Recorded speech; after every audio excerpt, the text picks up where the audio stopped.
Primetime local news, serving the Lakeland and Midwest regions.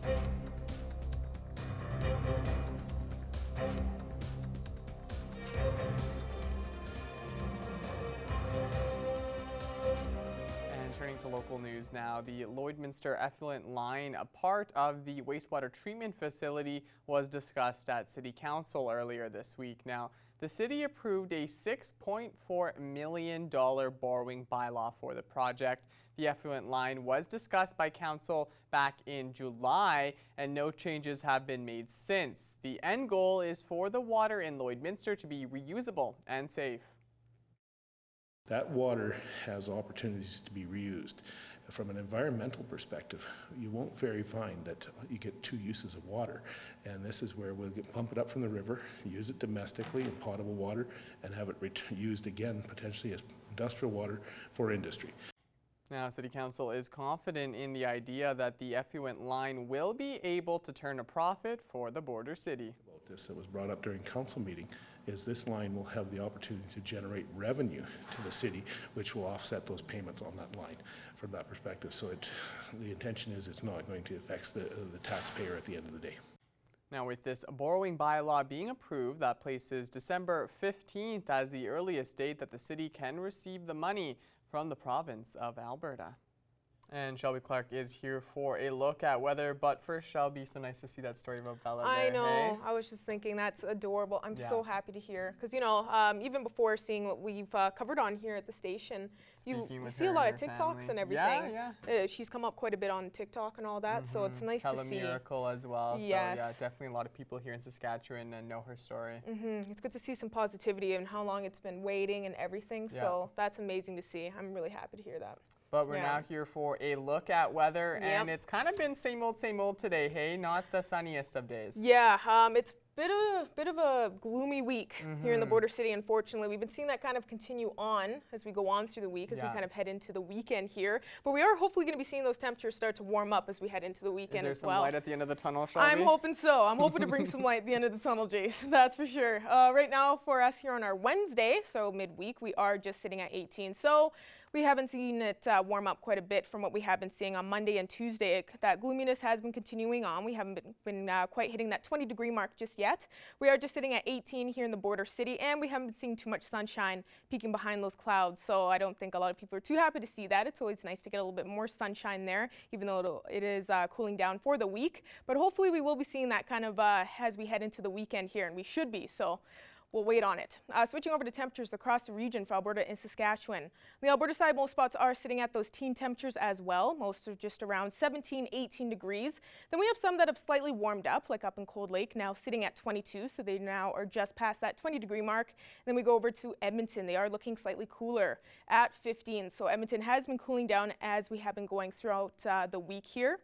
Going over to our Saskatchewan side, they are looking kind of the same as what we are sitting at on our Alberta side. Most spots are just sitting around 18, 19. They are looking slightly warmer in some of these areas, looking at 20 up in Isle Cross, Meadow Lake, and down in Macklin. So we are seeing some 20-degree marks on our Saskatchewan side, which is always nice, but most are just sitting around 19. North Battleford is sitting at 19 and with a low of 10 expected for tonight. So they will be cooling down a little bit, expecting those double digits for their evening low once again. So they are expecting still a nice warm evening, but they are expecting a slight breeze. So it will be slightly chillier than what they have been seeing throughout the week. They won't be seeing a high chance of precipitation. So it will be just kind of a more calm and cool night. Then for their Thursday, daytime high of 19. So they will be warming up slightly. They're kind of going to be matching with what they saw today. And they are going to be expecting slightly closer to that 20-degree mark, but hopefully seeing a little bit of a mixture of some sun and cloud for tomorrow, and expecting cloudy with a shower in spots throughout the day. So they are expecting a high chance of some precipitation throughout the day tomorrow. For tonight, for Cold Lake, they will be going down to a low of 13, so they are expecting those double digits once again for tonight, although they are seeing around a 100% chance of some rainfall. So be prepared for some precipitation in Cold Lake for tonight. Then for their Thursday, they will be looking at a daytime high of 18 degrees, so they aren't going to be seeing too much warmer conditions than what they saw today, although they will be seeing a couple of showers kind of continue on throughout the day. So they are expecting a lot of precipitation for Cold Lake tomorrow. For us here in the border city, we will be going down to a low of 11, so we will be expecting a nice evening tonight. We will be seeing those double digits. We won't be seeing a high chance of precipitation, so it will be a cool and calm night, a slight breeze. Then for our Thursday, we will be looking at a daytime high of 17 degrees, so we are expecting still another kind of gloomy day. We aren't seeing too much of a light at the end of the tunnel. Sorry, JC. And then we are expecting a mixture of some sun and cloud and hopefully a couple of showers tomorrow, so it will be nice to get a little bit of precipitation. Now, ending off the look at some of our weather photo submissions, and these submissions are mine, just to be honest. So these are some shots I got in Revelstoke. So you can continue to submit to our new page on Facebook or send it to our email. But these are some nice shots, I'd say, I got on my trip in Revelstoke, BC. So this is another shot here. So just wanted to show those off and kind of persuade some people out there to submit some photos. It's at weather@stingray.com for the email, so please make sure to submit. And that's all I have for now for First Look, your weather forecast. I'm jealous. Shelby, those look like some great photos. Definitely had a fun time while you were away. Stay with us, though. After the break, more on a controversial decision Saskatchewan says will protect parents.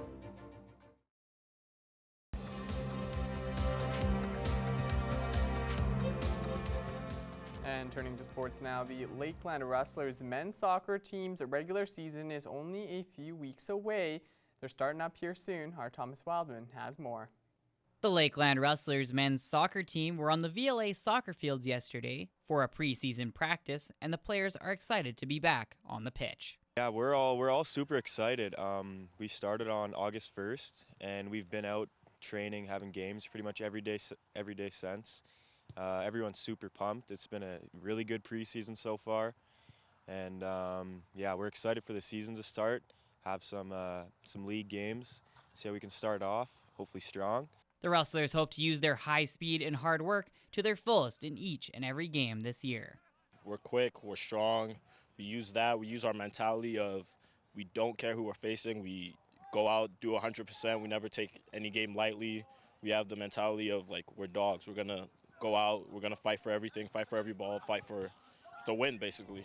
While the Rustlers are taking it one game at a time, the team is also looking forward to playoffs and making it past the first round, and head coach Kevin Wagner wants to improve the team's offense. Yeah, we have to be better on the attack. So we didn't let up a lot of goals. We were consistent in those regards, but we couldn't score enough goals. So we have to get that level up and measure whether or not it's, do we change our way of play to get more numbers in attack? But then if that's the case, then that means the guys in attack have to get the business done because it leaves us vulnerable in defense. So we need to be attacking and scoring at least a goal more a game. The Lakeland Rustlers' regular season will start when they travel to Edmonton to take on the Nadukes. Thomas Wildman, Primetime, local news. Thanks for that, Tommy. Now it's time for us to check in with Shelby Clark for another look at weather.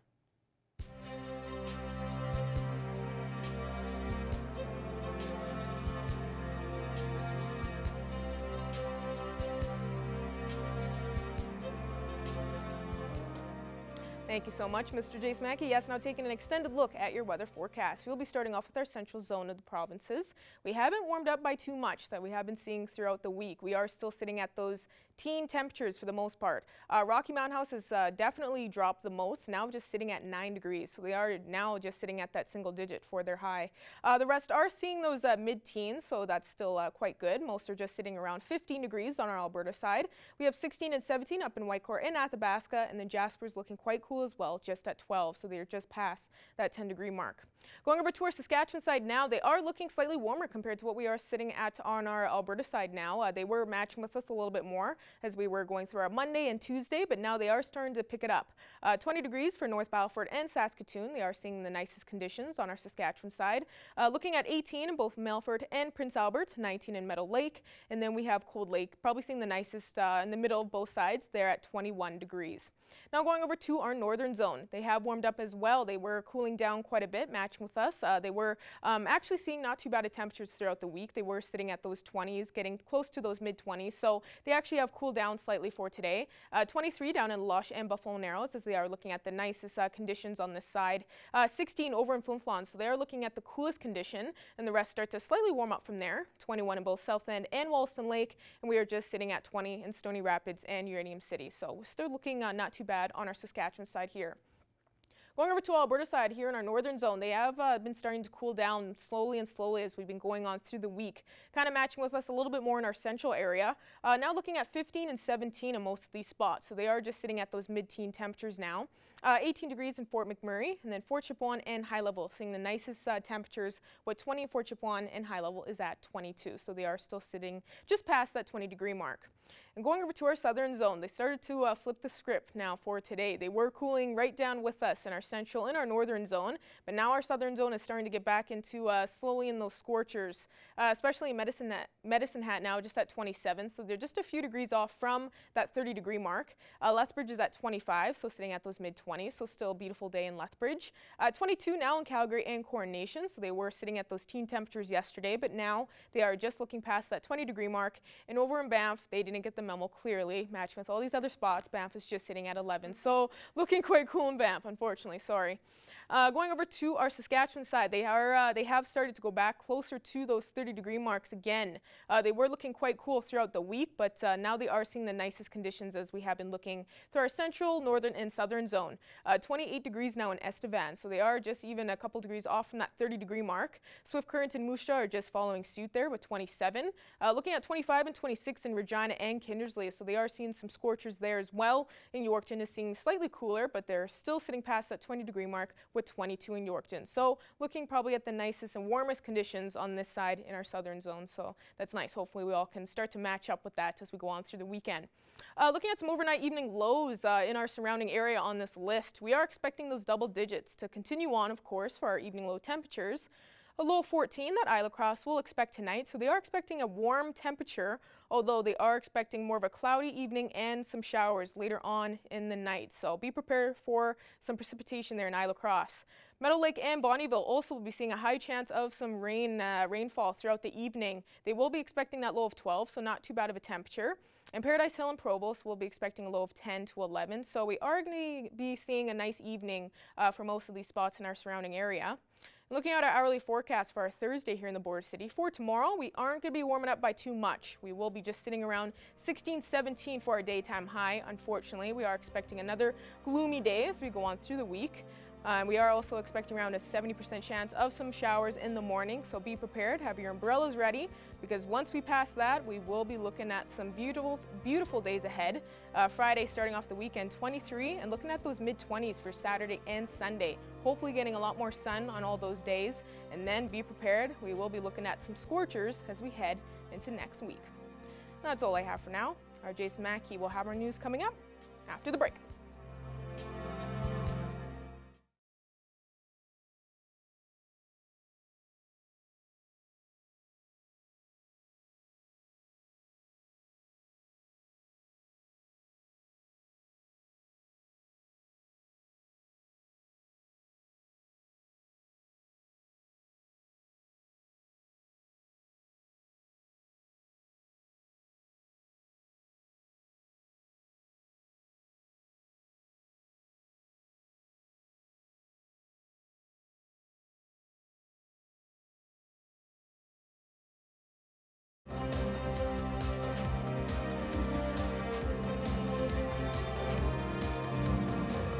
Daniel Hayter is joining me today on Primetime Local News. Daniel is the Senior Product Manager at CheapOair. Daniel, thanks for joining me today. Thank you so much for having me. Really great to speak to you today. Well, let's talk about what CheapOair is. If people haven't heard of it, can you explain what exactly CheapOair is? Of course, I'd love to. So cheapaware.ca is the leading value-based solution for air travel. Our company heritage is really in flights. So though we do offer customers a broad array of options to book hotel deals or car travel, really our DNA is in flights, and we have relationships with over 500 airlines around the globe. And really that's our differentiator, is that we have a real technology-based focus on flights, helping customers find the best flights that they're looking for. Well, today is a good day to do that because it is National Cheap Flight Day. So tell me about how you guys are connected with National Cheap Flight Day. Yeah, this is really important to us. National Cheap Flights Day, this really originated from the trend where airlines would typically drop their prices following the peak summer travel season.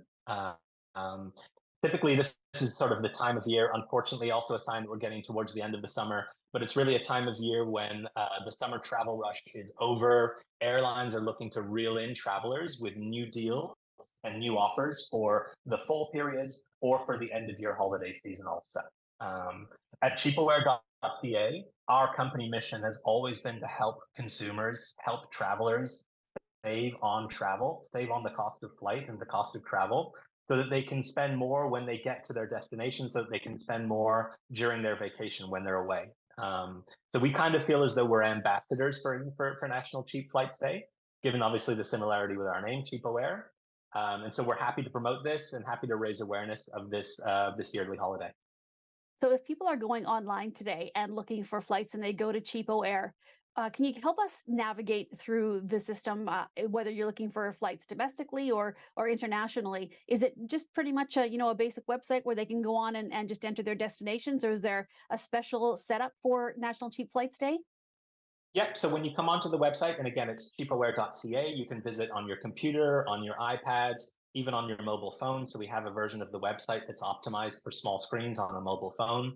Also, we have apps. If you have an Android phone or an Apple phone, we have apps for those platforms too. And the first thing that you'll see is a flight search box. So you can enter in where are you flying from, whether it's Vancouver or Calgary or Toronto or Montreal or anywhere, obviously around the world, and then the destination that you want to travel to, and you would select the dates, and we would then show you a suggestion of the cheapest deals that are available for those dates that you're searching for.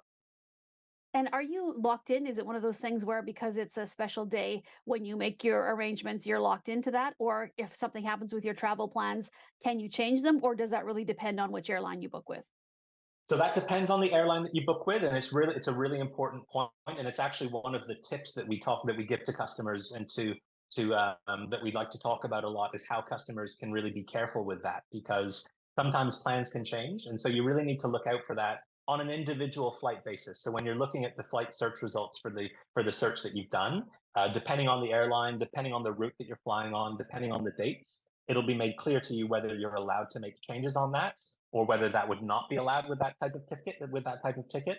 So that's always made very clear on the website.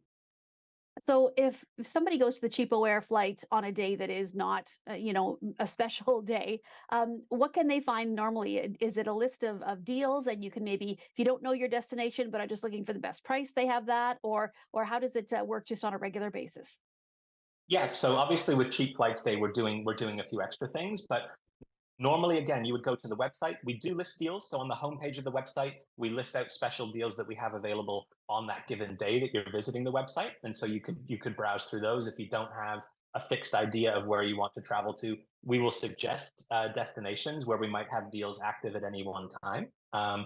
Or for other people who already know where they want to travel to and the dates they want to travel on, they can enter that information. And then we'll present you with a list of the recommended flights, which would give you the best deals that are available at that given time. And so once again, Daniel, if I could just get you to repeat the email address or the web address, sorry, if people want to find it. And also, is there an opportunity to sign up for deals? Like a lot of companies will have some places where you can sign up and get email blasts and on travel specials, that sort of thing. Do you guys offer that as well? We do. So the website is cheapaware.ca, and if you look for the website, if you enter cheapaware.ca, you'll come to our website. You can also download our app if you prefer to use the app on your phone. When you come to the website, there's a box if you want to enter your email address, so that we would send you frequent updates with new travel deals and new travel offers as they go live, as they become available. We have that option on the website.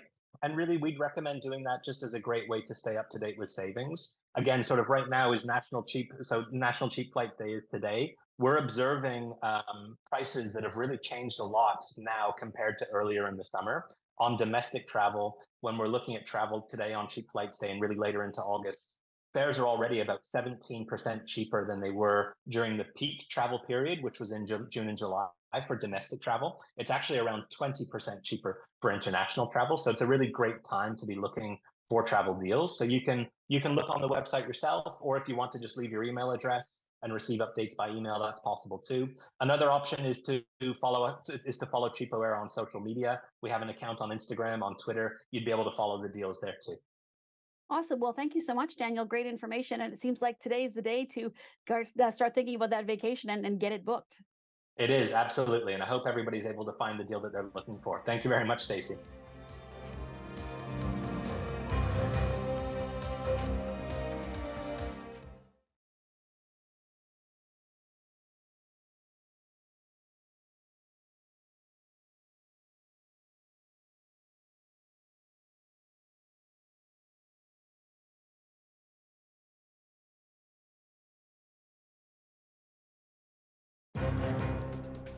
Furniture set and design supplied by Furniture Gallery, downtown Lloydminster. Joining us today for Primetime Local News is contemporary jazz saxophonist and best-selling author Jakeem Joyner. Thank you so much for joining us today, Jakeem. Hi, Shelby. Thanks for inviting me on. Of course, no problem. Really excited to have you on and help spread the word on your newest release called Zaria Episode 2. So this is clearly a continuation of a series you've been working on, clearly from the title. But for people not aware of the series, can you start off with explaining what it's all about? Well, Zaria, the first book, came out about 4 years ago, and it's really about a teenage girl who saves the world on a desolate planet. This is a futuristic science fiction story on a planet somewhere in the future where she's about 15 years old. She's really smart with coding. She creates an AI that's like her help. It's like a board that she flies on. So if you can kind of think of a little bit of Star Wars, but more like a Divergent series, where a teenage girl is just kind of like going up against a military organization or government and hopes to save her planet. So that's the first story, Zarya. Book one. So I just finished.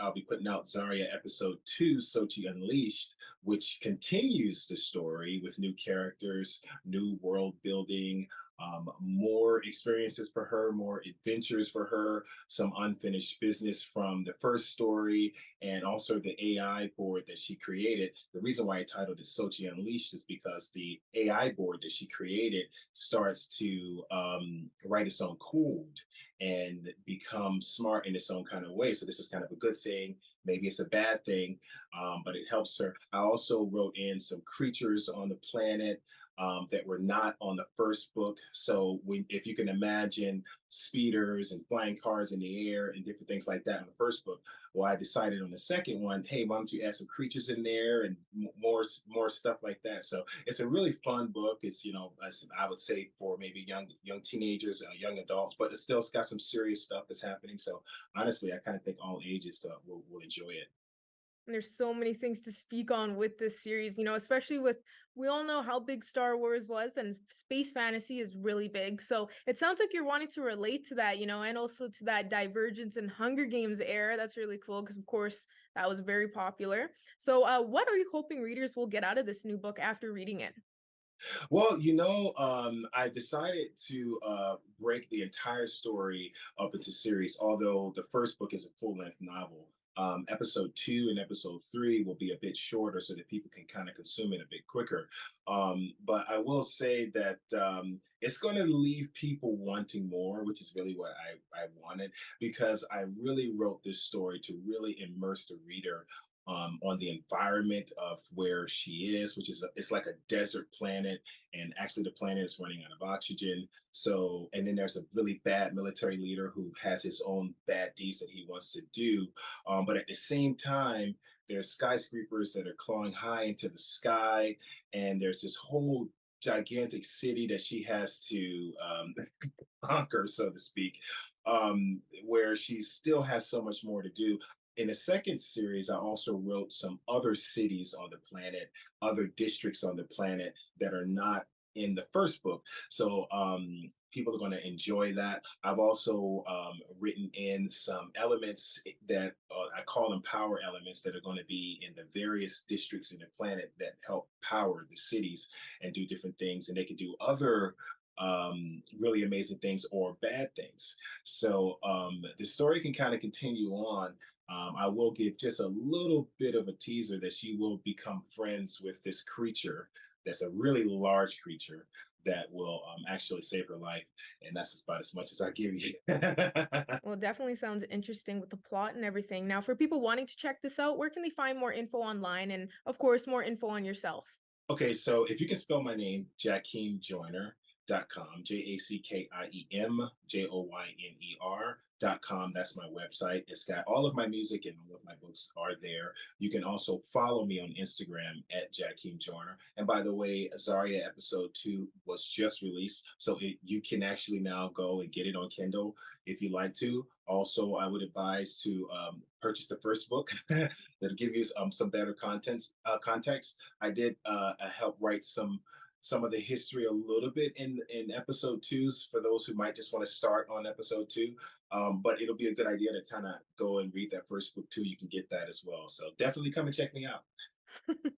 Well, I was gonna say, yeah, I would suggest reading up on that first one, especially from the way the plot sounds. But there are people out there that like to switch it up. Don't know why. But this has been perfect, Jakeem. Thank you so much again for joining us today, and I'm sure you'll see some good support for the second book. So thank you again. Thank you, Shelby. This has really been a pleasure.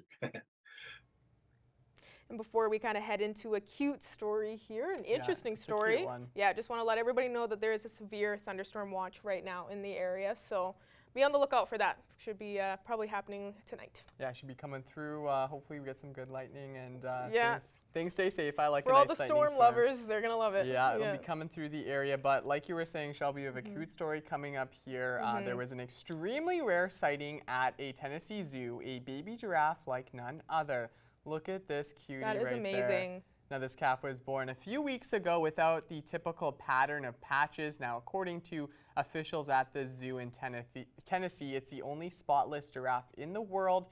Now, giraffes like this are endangered species, and zoo officials hope the attention this newborn gets will help conservation efforts. That is absolutely crazy to see that. Like the different, it's so unique. Yeah, I know. I wanted to see it because I saw the story and I wanted to see the visuals before we ran it, and it was giving me kind of like horse vibes. You know what I mean? Yeah, With, like, exactly. the long neck more so than a giraffe. The giraffe's gonna be living its best life. Everyone's gonna be talking about it. Yeah, one of a kind guy there. We have to plan our trip to Tennessee, I guess. Go check it out. That's all the time we have for this edition of Primetime Local News. We'll see you again tomorrow.